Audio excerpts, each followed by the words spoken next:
स्वाभाविक सम्मान होता है और वो समाज की एक बहुत बड़ी शक्ति भी है। और शिक्षकों को आशीर्वचन के लिए खड़ा होना ये पाप है, तो मैं ऐसा पाप करना नहीं चाहता हूँ। मैं आपसे संवाद जरूर करना चाहूँगा। मेरे लिए बहुत अच्छा ये एक्सपीरियंस था कि आप सबको, वैसे तो सबको मुझे, क्योंकि आपकी हर एक की एक स्टोरी होगी, हर एक के अपना जीवन में, क्योंकि उसके बिना यहाँ तक पहुँचे नहीं होंगे। देखिए उतना समय निकालना मुश्किल होता है, लेकिन जितना भी मुझे आप सबसे कुछ जानने का अवसर मिला वो बहुत ही प्रेरक है और मैं इसके लिए आप सबको बहुत बहुत बधाई देता हूँ। देखिए राष्ट्रीय पुरस्कार पाना अपने आप में कोई अंत नहीं है। अब सबका आपके पर ध्यान है, अवार्ड के बाद सबका ध्यान है। इसका मतलब कि आपकी रीच बहुत बढ़ गई है। पहले जो आपका इन्फ्लुएंस का एरिया होगा या कमांड एरिया होगा, वो अब इस अवार्ड के बाद बहुत बढ़ सकता है। मैं मानता हूं कि शुरुआत यहां से होती है, मौका ले लेना चाहिए। आपके पास जो है, जितना ज्यादा परोस सकते हैं परोसना चाहिए। और मैं मानता हूं आपका सेटिस्फेक्शन लेवल बढ़ता ही जाएगा, तो उस दिशा में प्रयास करना चाहिए। इस पुरस्कार के लिए आपका चयन आपके परिश्रम, आपकी निरंतर साधना का एक प्रकार से प्रमाण है, तभी तो ये सब संभव होता है। और एक शिक्षक सिर्फ वर्तमान नहीं होता है, बल्कि देश की भावी पीढ़ी को भी वो गढ़ता है, वो भविष्य को निखारता है। और मैं समझता हूं कि ये भी देश सेवा की श्रेणी में किसी भी प्रकार से, किसी की भी देश सेवा से कम नहीं है।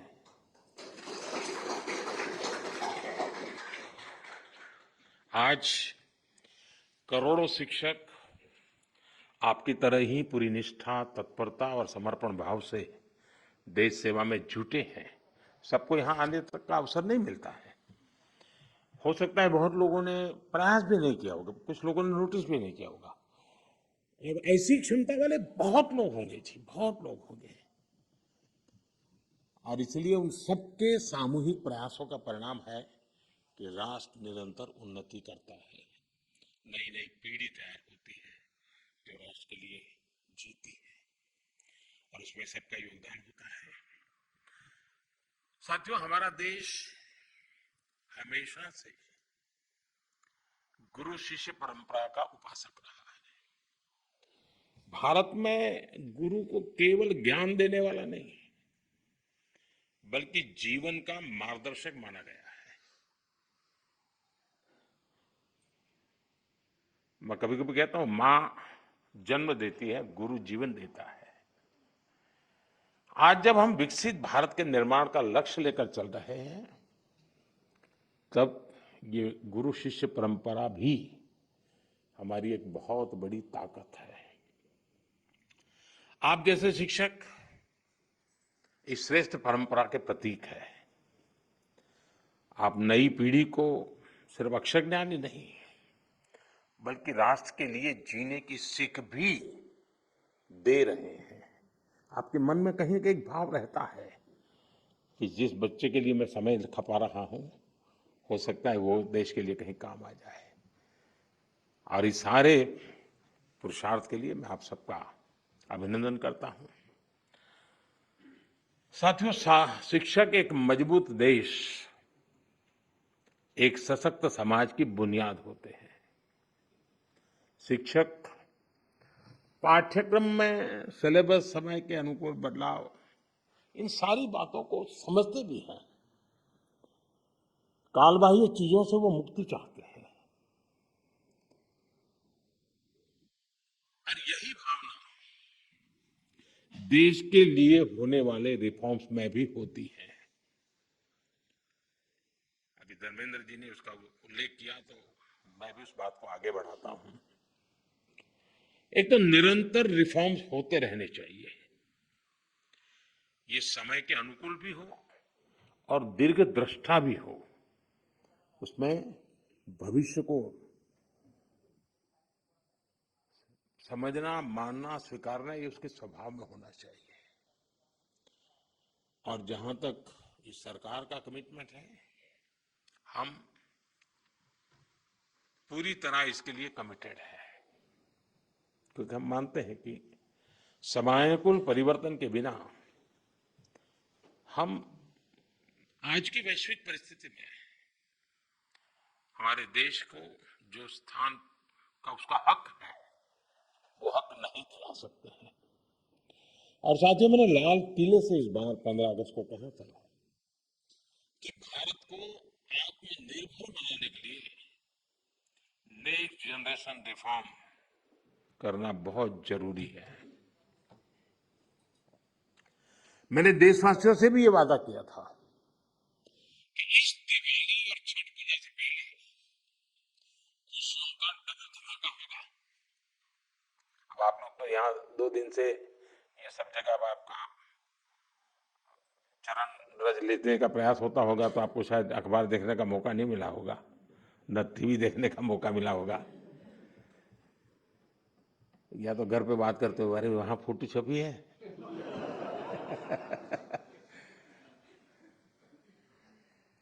खैर, जिस भावना को लेकर के हम चल रहे हैं, उसी भावना पर चलते हुए कल भारत सरकार ने राज्यों के साथ मिलकर के एक बहुत बड़ा निर्णय किया है, और बहुत महत्वपूर्ण निर्णय है। अब जीएसटी और भी ज्यादा सिंपल हो गया है, सरल हो गया है। जीएसटी के मुख्यतः 2 ही रेट रह गए हैं, 5% और 18%, 5% और 18%। और 22 सितंबर सोमवार, जब नवरात्र का पहला दिन है, और ये सारी चीजों का मातृशक्ति को संबंध तो बहुत ही रहता है, और इसलिए नवरात्रि के इस प्रथम दिवस पर जीएसटी का जो एक रिफॉर्म वर्जन है, नेक्स्ट जनरेशन रिफॉर्म किया हुआ, वो लागू हो जाएगा।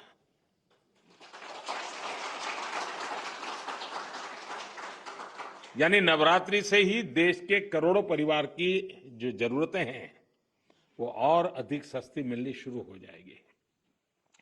इस बार धनतेरस की रौनक भी और ज्यादा रहेगी, क्योंकि दर्जनों चीजों पर टैक्स अब बहुत ही कम हो गया है।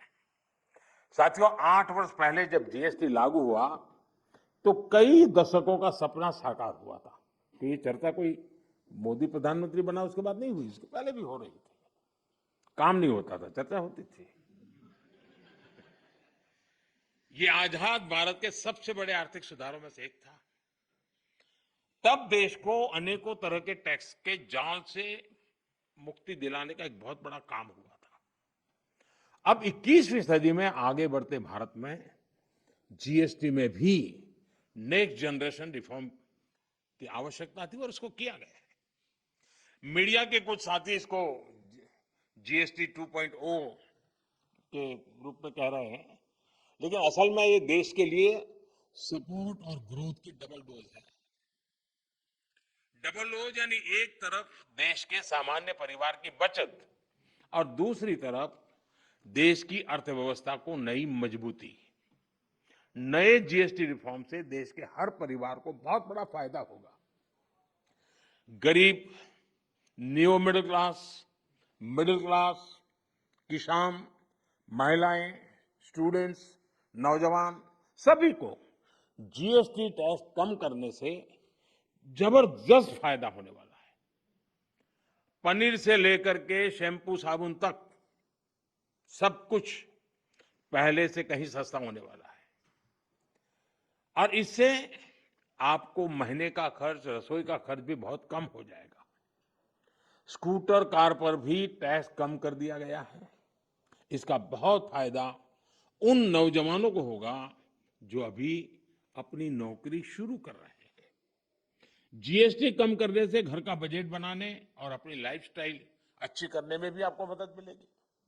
साथियों, कल जो निर्णय हुआ ये कितना सुखद है, इसका असली प्रभाव तब और पता चलेगा जब आप जीएसटी से पहले के टैक्स दरों को याद करेंगे। कभी कभी क्या होता है, पता ही नहीं रहता है कि अच्छा पहले ऐसा था, और इसलिए कभी कभी पहले की चीज याद करते हैं तब पता चलता है यहां से यहां चले गए। अब आपके घर परिवार में भी बच्चा 70 मार्क लाता है स्कूल में आपके यहाँ, और 70 का 71, 72, 75 करेगा, ध्यान नहीं जाता है। लेकिन हम 99 कर लें तो तुरंत जाता है कि हर कुछ कमाल है इसने। तो मेरा कहना यही है कि साथियों, साल 2014 से पहले करीब करीब हर सामान पर, उस समय की जो सरकार थी, मैं किसी सरकार की आलोचना करने के लिए नहीं यहाँ है, लेकिन एक आप टीचर हैं तो कंपैरिजन आप बड़े आराम से कर सकते हो और बच्चों को बता भी सकते हो। उस समय कितनी बड़ी मात्रा में टैक्स लिया जाता था पुरानी सरकार में। 2014 में मेरे आने से पहले रसोई का सामान हो या खेती किसानी से जुड़ी चीजें हो या फिर दवाइयां और यहां तक जीवन बीमा भी, ऐसी अनेक चीजों पर कांग्रेस सरकार अलग अलग टैक्स लेती थी। अगर वही दौर होता, अगर आज आप 2014 के हिसाब से होते तो आपको 100 रुपया की अगर चीज कोई खरीदते हैं तो 20-25 रुपया टैक्स का देना पड़ता, अगर उस समय का हिसाब लगाए तो। लेकिन अब आपने मुझे सेवा का मौका दिया है। भाजपा सरकार में, एनडीए सरकार में हमारा जोर इस बात का है कि बचत कैसे ज्यादा से ज्यादा हो, परिवारों का खर्चा कम कैसे हो, और इसलिए अब जीएसटी में इतनी ज्यादा कटौती कर दी गई है। साथियों, कांग्रेस की सरकार ने कैसे आपका मंथली बजट बढ़ाया हुआ था, ये कोई भूल नहीं सकता है। टूथपेस्ट, साबुन, हेयर ऑयल, इन पर 27% टैक्स, आज आपको याद नहीं होगा लेकिन आप देते थे। खाने की प्लेट, कप प्लेट, चम्मच, ऐसे सामान पर 18 से लेकर के 28% टैक्स हुआ करता था। टूथ पाउडर 17% टैक्स, यानी रोजमर्रा की ऐसी हर चीज पर उस कांग्रेस के जमाने में इतना सारा टैक्स लगता था। हालत ये थी कि कांग्रेस वाले बच्चों की टॉफी पर भी 21% टैक्स लेते थे। ये कभी उस समय अखबार में आपका ध्यान गया होगा कि नहीं, वो पता नहीं, तो मोदी ने किया होता तो बाल नोट लेते। साइकिल जो देश के करोड़ों लोगों की रोज की जरूरत है, उस पर भी 17% टैक्स हुआ करता था। सिलाई मशीन, लाखों लाख माताओं बहनों के लिए स्वाभिमान और स्वरोजगार का एक जरिया है, यंत्र है, इस पर 16% टैक्स होता था। मिडिल क्लास के लिए घूमना फिरना तक कांग्रेस ने बहुत मुश्किल कर दिया था। कांग्रेस राज में होटल के कमरे की बुकिंग पर 14% टैक्स, और उसके ऊपर कई राज्यों में लग्जरी टैक्स लगता था, वो अलग। अब ऐसे हर सामान और सर्विस पर सिर्फ और सिर्फ 5% टैक्स लगा करेगा। अब आपको ध्यान में आता है कि 5% में क्या, वरना कोई तो लिखेगा अभी भी मोदी 5% लेता है। होटलों में 7,500 रुपया के कमरे के कमरों में भी 5% ही टैक्स लगने वाला है। ये काम किया है, आपने काम करने वाली सरकार चुनी, वैसी भाजपा एनडीए सरकार ने किया है। साथियों, पहले अक्सर ये शिकायत रहती थी कि भारत में इलाज बहुत महंगा था, छोटे छोटे टेस्ट तक गरीब और मिडिल क्लास की पहुंच से बाहर होता था। कारण ये था कि कांग्रेस सरकार डायग्नोस्टिक किट जो पर होती है उस पर 16% टैक्स लेती थी। हमारी सरकार ने ऐसे हर सामान पर टैक्स को सिर्फ 5% कर दिया है। साथियों, कांग्रेस के राज में घर बनाना बहुत ही महंगा काम था। क्यों? क्योंकि सीमेंट पर कांग्रेस सरकार 29% टैक्स वसूलती थी। जैसे तैसे घर बना भी लिया तो एसी और टीवी या पंखा कुछ भी लाना है वो भी महंगा हो जाता था, क्योंकि कांग्रेस सरकार ऐसे सामानों पर 31% टैक्स वसूलती थी, 31%। अब हमारी सरकार ने ऐसे हर सामान पर टैक्स को 18%, 18% कर दिया, करीब करीब आधा कर दिया है। साथियों, कांग्रेस राज में किसान भी बहुत दुखी थे। 2014 से पहले किसान की खेती लागत अधिक थी और लाभ बहुत कम था। कारण यह था कि खेती किसानी के सामान पर भी कांग्रेस सरकार बहुत अधिक टैक्स वसूलती थी। ट्रैक्टर हो या सिंचाई के उपकरण हो, हाथ के औजार हो, पंपिंग सेट्स हो, ऐसे उपकरणों पर 12 से 14% तक टैक्स लिया जाता था। अब ऐसे अनेक सामानों पर जीएसटी 0 या 5% कर दिया गया है।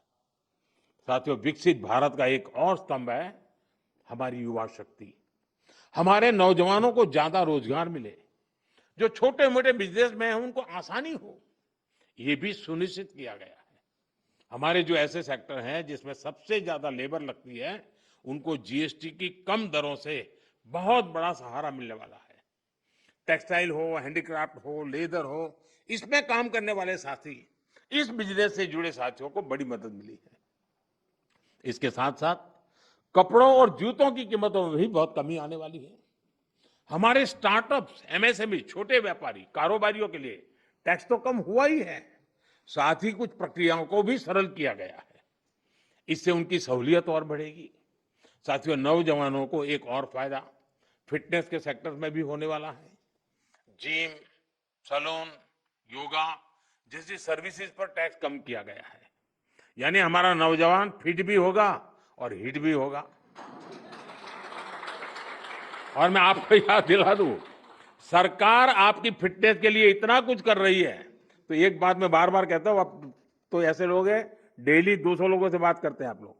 आप लोगों को मेरी बात जरूर बताइए कि मोटापा हमारे देश के लिए बहुत चिंता का विषय है, इसलिए खाने का तेल 10% कम करने से शुरुआत करें। मोहम्मद जी, आप मेरा एम्बेसडर बन जाइए।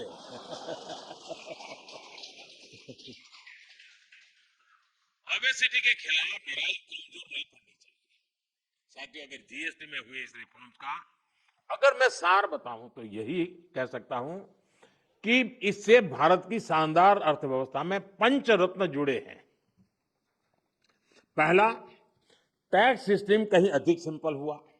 दूसरा, भारत के नागरिकों की क्वालिटी ऑफ लाइफ और बढ़ेगी। तीसरा, कंजम्पशन और ग्रोथ दोनों को नया बूस्टर मिलेगा। और चौथा, ईज ऑफ डूइंग बिजनेस से निवेश और नौकरी को बल मिलेगा। और पांचवा, विकसित भारत के लिए कोऑपरेटिव फेडरलिज्म यानी राज्यों और केंद्र की साझेदारी और मजबूत होगी। साथियों, नागरिक देवो भव ये हमारा मंत्र है। इस वर्ष सिर्फ जीएसटी में ही कमी नहीं की गई, इनकम टैक्स में भी बहुत कम किया गया है। 12 लाख रुपए तक की इनकम पर टैक्स को 0 किया गया है। आजकल तो आप आईटीआर फाइल कर रहे हैं, तब इस फैसले का सुखद एहसास और भी अधिक होता है कि नहीं, यानी इनकम में भी बचत और खर्च में भी बचत। अब ये डबल धमाका नहीं है तो क्या है। साथियों, आजकल महंगाई की दर भी बहुत निचले स्तर पर है, नियंत्रण में है। और यही तो प्रो पीपल गवर्नेंस है। जब जनहित और राष्ट्रहित में फैसले लिए जाते हैं तब देश आगे बढ़ता है। और इसलिए ही आज भारत की ग्रोथ करीब करीब 8%, 8% है। यानी दुनिया में हम सबसे तेज गति से ग्रो कर रहे हैं। ये 140 करोड़ भारतीयों का सामर्थ्य है, 140 करोड़ भारतीयों का संकल्प है। और मैं आज देशवासियों को फिर कहूंगा, भारत को आत्मनिर्भर बनाने के लिए रिफॉर्म्स का ये जो सिलसिला चलता रहेगा वो रुकने वाला नहीं है। साथियों, भारत के लिए आत्मनिर्भरता ये कोई नारा नहीं है, इस दिशा में ठोस प्रयास हो रहे हैं। मेरी आप सभी से, देश के सभी शिक्षकों से भी अपेक्षा है कि आत्मनिर्भर भारत के महत्व का बीजारोपण, इस विचार की सीडिंग निरंतर हर विद्यार्थी में करते रहे। आप ही हैं जो बच्चों को बहुत सरलता से उनकी अपनी भाषा और बोली में भारत के आत्मनिर्भर होने के महत्व को समझा सकते हैं और आपकी बात वो मानता भी है। आप उन्हें बता सकते हैं कि दूसरों पर निर्भर रहने से देश कभी उतनी तेजी से आगे नहीं बढ़ सकता जितना उसका सामर्थ्य होता है। साथियों, भारत के आज के विद्यार्थियों और आने वाली पीढ़ियों में एक सवाल शुरू से ही प्रचारित और प्रसारित किए जाने की जरूरत है। ये हमारा कर्तव्य है जी। मैं चाहता हूं असेंबली में भी इसकी चर्चा हो। कभी कभी एक प्रयोग करके देखिए आप। कभी हमें पता ही नहीं होता है कि हमारे घर में विदेशी चीजें कैसे घुस गई है, पता ही नहीं है। इरादा नहीं है कि मुझे विदेशी चाहिए, नहीं, पता ही नहीं है। बच्चे परिवार में बैठ करके एक सूची बनाए कि सुबह उठने से दूसरे दिन सुबह तक उपयोग में आने वाली कितनी चीजें विदेशी हैं, उसे पता ही नहीं है। हेयरपिन भी विदेशी आ गई है, कंघा भी विदेशी आ गया है, पता ही नहीं है। जागरूकता आएगी तो कहेगा अरे यार भाई, मेरे देश को क्या मिलेगा। और इसलिए मैं मानता हूं कि आप पूरी नई पीढ़ी को आंदोलित कर सकते हैं। जो काम महात्मा गांधी जी ने किसी समय हमारे लिए छोड़ा है, अब पूरा करने का सौभाग्य हमें मिला है और मैं चाहता हूं कि हम लोगों ने करना चाहिए। और मैं बच्चों के सामने हमेशा एक बात उनको प्रेरित करते हुए कहता रहूं, मैं ऐसा क्या करूं जिससे मेरे देश की किसी न किसी आवश्यकता की पूर्ति हो। ये चीज है मेरे देश में नहीं है, नहीं मैं करूंगा, मैं कोशिश करूंगा, मैं मेरे देश में लाऊंगा। अब आप कल्पना कीजिए, हमारे देश में आज भी 1 लाख करोड़ रुपया का खाने का तेल बाहर से लाना पड़ता है। खाने का तेल। हम कृषि प्रधान देश हैं। या तो हमारी लाइफस्टाइल, या हमारी आवश्यकताएं, या हमारी मजबूरियां। तो ऐसी बहुत सी चीजें हैं। देश को आत्मनिर्भर बनाना ही पड़ेगा। अब 1 लाख करोड़ रुपया बाहर जाता है, वो यहीं रहता तो कितने स्कूल के बिल्डिंग बन जाते, कितने बच्चों की जिंदगी बन जाती। और इसलिए आत्मनिर्भर भारत की बात को हमने अपना जीवन मंत्र बनाना पड़ेगा और हमने नई पीढ़ी को उसके लिए प्रेरित करना पड़ेगा और देश की आवश्यकता के साथ खुद को जोड़ना चाहिए। ये बहुत जरूरी है।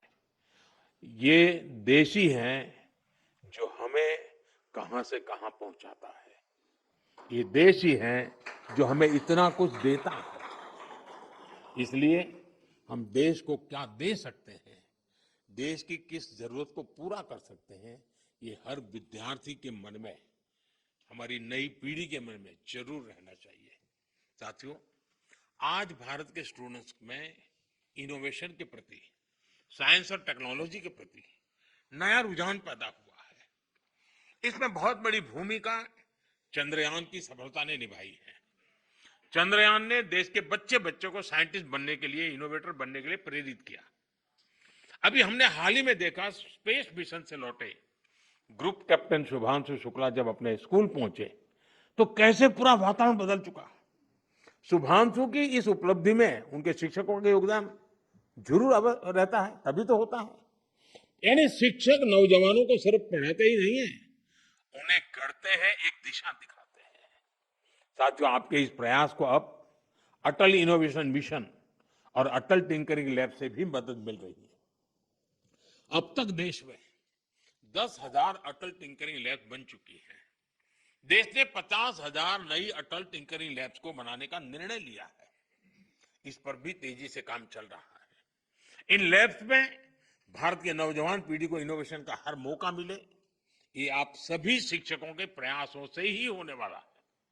साथियों, एक तरफ हमारी सरकार इनोवेशन पर युवाओं को डिजिटल एम्पावर करने पर बल दे रही है, दूसरी तरफ डिजिटल दुनिया के जो दुष्प्रभाव है उनसे भी हमारी नई पीढ़ी को, हमारे स्कूल के बच्चों को, हमारे स्टूडेंट्स को, हमारे परिवार के बच्चों को, हमें उनको बचाना होगा। उनकी हेल्थ और प्रोडक्टिविटी बढ़ाने पर भी बल देना ये हम सबका सामूहिक कर्तव्य है। आपने भी देखा होगा, कि अभी पार्लियामेंट का जब सत्र चल रहा था तो हमने ऑनलाइन गेमिंग से जुड़ा एक कानून बनाया है। अब ये सब शिक्षकों को पता होना चाहिए। गेमिंग एंड गैम्बलिंग, दुर्भाग्य ऐसा है कि कहते तो गेमिंग है लेकिन हो जाता है जुआ। और इसलिए सरकार ने, और बहुत बड़ा निर्णय है ये, बड़ी बड़ी ताकतें वो कभी नहीं चाहती थी कि ऐसा कानून आए और देश में गैम्बलिंग पर प्रतिबंध आ जाए। लेकिन आज एक ऐसी सरकार है जिसमें पॉलिटिकल विल है और जिसके दिल में देश के उज्जवल भविष्य की चिंता है, बच्चों के भविष्य की चिंता है। और इसलिए हमने ऐसे किसी भी दबाव की परवाह किए बिना, किसको क्या लगेगा किसको क्या नहीं लगेगा इसकी परवाह किए बिना, गेमिंग के संबंध में, ऑनलाइन गेम्स के संबंध में कानून लाए हैं। ऐसे अनेक ऑनलाइन गेम्स थे जिनसे हमारे स्टूडेंट्स प्रभावित हो रहे थे। पैसों के खेल चलते थे, ज्यादा कमाने के इरादे से लोग पैसे डालते थे। कुछ जगह से तो मुझे रिपोर्ट मिलती थी परिवार में महिलाएं, मोबाइल फोन तो सबके पास है, वो भी दिन में सब लोग घर से चले गए, फिर क्या करे तो वो भी खेल लेती थी। आत्महत्या की घटनाएं मिलती थी, कर्जदार बन जाते थे, यानी बहुत बड़ा, यानी परिवारों के परिवार तबाह हो गए, आर्थिक नुकसान हो रहा था। और ये बीमारी ऐसी है कि नशे की तरह लत लग जाती है। ये गेम्स ऐसी चीजें होती है और पैसे लूटने वाले तो आपको टैप कर ही लेते, फंसा देते हैं। और ऐसा कंटेंट भी बढ़िया बढ़िया लाते हैं कि कोई भी फंस जाता है उसमें, और सब परिवारों के लिए चिंता का विषय बन गया था। और इसलिए मैं कहता हूं कि ये जो कानून बना है वो कानून अपनी जगह पे है, लेकिन बच्चों को जागरूक करना ये बहुत आवश्यक है। लेकिन माता पिता शिकायत कर सकते हैं, परिस्थिति सुधार नहीं सकते क्योंकि तनाव का वातावरण बन जाता है, लेकिन टीचर उसमें बहुत बड़ा रोल कर सकता है। हमने कानून तो बना दिया है और पहली बार हमने तय भी किया है कि बच्चों के सामने इस तरह का हानिकारक कंटेंट नहीं आएगा। मैं आप सभी टीचर से भी आग्रह करूंगा कि इसको लेकर अपने विद्यार्थियों में जागरूकता जरूर पैदा करें। लेकिन इसमें दो विषय हैं। गेमिंग वो बुरा नहीं है, गैम्बलिंग बुरा है जिसमें पैसे नहीं है। और आपको तो मालूम होगा अब ओलंपिक में भी इस प्रकार के गेमिंग को एक खेल के रूप में स्वीकृति मिली है। तो वो टैलेंट का विकास होना, स्किल का विकास होना, उसमें जिनकी महारत है उसकी ट्रेनिंग होना अलग चीज है। लेकिन ये नशा हो जाए, लत लग जाए और बच्चों की जिंदगी बर्बाद हो जाए, ये स्थिति देश के लिए बहुत चिंता का विषय है। साथियों, हमारी सरकार का प्रयास है कि हमारे नौजवान गेमिंग के सेक्टर में ग्लोबली अपनी प्रेजेंस बढ़ाएं। भारत में भी जो क्रिएटिव वर्क करने वाले थे, जो अपने कथा वार्ताएं उसके आधार पर बहुत सारी गेम्स बन सकती है नई, हम गेमिंग के मार्केट को दुनिया में कब्जा कर सकते हैं।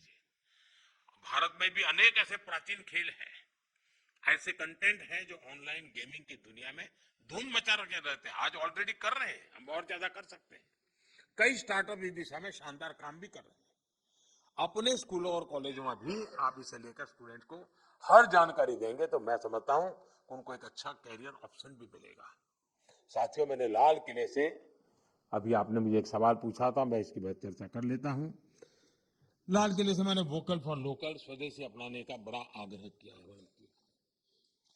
स्वदेशी यानी जो कुछ भी हमारे देश में पैदा होता है, जो हमारे देश में बनता है, वो चीजें जिसमें मेरे देशवासियों के पसीने की महक है, वो चीजें जो मेरे देश की मिट्टी की सुगंध जिसमें है, वो मेरे लिए स्वदेशी है।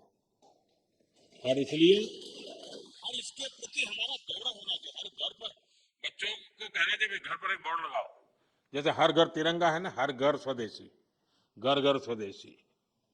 और उसी पर हर दुकानदार अपने यहाँ बोर्ड लगाए कि गर्व से कहो ये स्वदेशी है। हमें गर्व होना चाहिए, भाई ये मेरे देश का है, मेरे देश में बनता है, ये गर्व होना चाहिए, ये वातावरण बनाना चाहिए। और लोकल के लिए वोकल होने के इस अभियान में टीचर्स बहुत बड़ी भूमिका कर सकते हैं। हमारे बच्चों को स्कूल ये प्रोजेक्ट्स और गतिविधियों में मेक इन इंडिया वस्तुओं की पहचान करा सकते हैं। खेल खेल में आप सिखा सकते हैं एक असाइनमेंट हो सकती जिसमें घर में जितनी भी वस्तुएं हैं कितनी स्वदेशी मैंने जैसे कहा उसका एक लिस्ट बनाए जरा दूसरे दिन दिखाए लेकर के आए और चलो भाई इस महीने इतनी कम करेंगे इस महीने इतनी कम करेंगे धीरे धीरे पूरा परिवार स्वदेशी हो जाएगा। मैं तो चाहूंगा स्कूल में से मान लीजिए 10 क्लास हैं हमारे यहाँ हर क्लास सुबह एक आधा घंटा हाथ प्ले कार्ड लेकर के गांव में जुलूस निकाले स्वदेशी अपनाओ दूसरे दिन दूसरा क्लास तीसरे दिन तीसरा क्लास तो लगातार गांव में वातावरण बना रहेगा स्वदेशी स्वदेशी स्वदेशी। मैं मानता हूं देश की आर्थिक ताकत बहुत बढ़ सकती है जी हर व्यक्ति छोटा सा भी काम कर ले। हम जो सपना लेकर के चले 2047 में देश को विकसित भारत बनाने का और किसको नहीं लगेगा जी देश विकसित ना हो ऐसा कौन चाहेगा कोई नहीं चाहेगा लेकिन हमें कोशिश कहीं से करनी पड़ेगी हमें शुरू करना पड़ेगा। साथ ही हम स्कूलों में अलग अलग तरह के उत्सव भी बनाएं उस उत्सव में भी स्वदेशी की बात ला सकते हैं। हमने देखना चाहिए कि इनमें हम क्या भारतीय उत्पादों को साज सज्जा के लिए उपयोग में लाते हैं। आर्ट क्राफ्ट आर्ट में स्वदेशी सामग्री का इस्तेमाल एक वातावरण बन जाना चाहिए। ये बच्चों में बचपन से स्वदेशी की भावना बढ़ाएगा। साथियों स्कूलों में हम ऐसे कई डे मनाते हैं स्वदेशी डे भी मनाएं स्वदेशी वीक भी मनाएं लोकल प्रोडक्ट का डे बनाएं यानी हम एक कैंपेन के रूप में इस चीजों को अगर चलाएं आप इसका नेतृत्व करें आप समाज को नए रंग रूप से सजने के लिए एक बहुत बड़ा कंट्रीब्यूशन कर सकते हैं। और जहां बच्चे अपने परिवार से कोई लोकल वस्तु लाए और उसकी कहानी बताएं ऐसा भी एक वातावरण बन सकता है। जो चीजें कहाँ बनी किसने बनाई और देश के लिए उसका महत्व क्या है इस पर चर्चा होनी चाहिए। जो लोकल मैन्युफैक्चरर्स हैं जो पीढ़ियों से कुछ ना कुछ हस्तशिल्प बना रहे हैं ऐसे परिवारों के साथ बच्चों का मेल मिलाप हो या उनको स्कूलों में बुलाकर उनकी बातें सुनने का एक कोई कार्यक्रम बनाया जाए। बच्चे बर्थडे मनाते हैं तो उसके अंदर भी इस प्रकार की चीजों को जब गिफ्ट देते हैं तो मैं समझता हूँ मेड इन इंडिया का एक वातावरण बने कहते से गर्व से कहते देखिए मेड इन इंडिया है मैं तुम्हारे लिए खास लाया। कुल मिलाकर मेड इन इंडिया को हमें अपने जीवन का आधार बनाना है अपना दायित्व समझकर आगे बढ़ना है और इससे युवाओं में देशभक्ति आत्मविश्वास और डिग्निटी ऑफ लेबर ये जो वैल्यूज हैं वो स्वाभाविक रूप से समाज जीवन का हिस्सा बन सकते हैं। इससे हमारे नौजवान अपनी सफलता को राष्ट्र की प्रगति से जोड़ेंगे। ये विकसित भारत बनाने की सबसे बड़ी जड़ी बूटी है। मुझे विश्वास है कि आप सभी एक शिक्षक के रूप में राष्ट्र निर्माण के इस बड़े मिशन कर्तव्य भाव से जुड़ेंगे और इस देश को सामर्थ्यवान बनाने के काम को आप ही अपने कंधे पर उठाएंगे तो निश्चित हमें जो परिणाम चाहिए वो परिणाम मिलेगा। आप सबको फिर से एक बार इस महत्वपूर्ण अवसर पर राष्ट्रीय पुरस्कार प्राप्त हुए मैं बहुत बहुत बधाई देता हूं और जो काम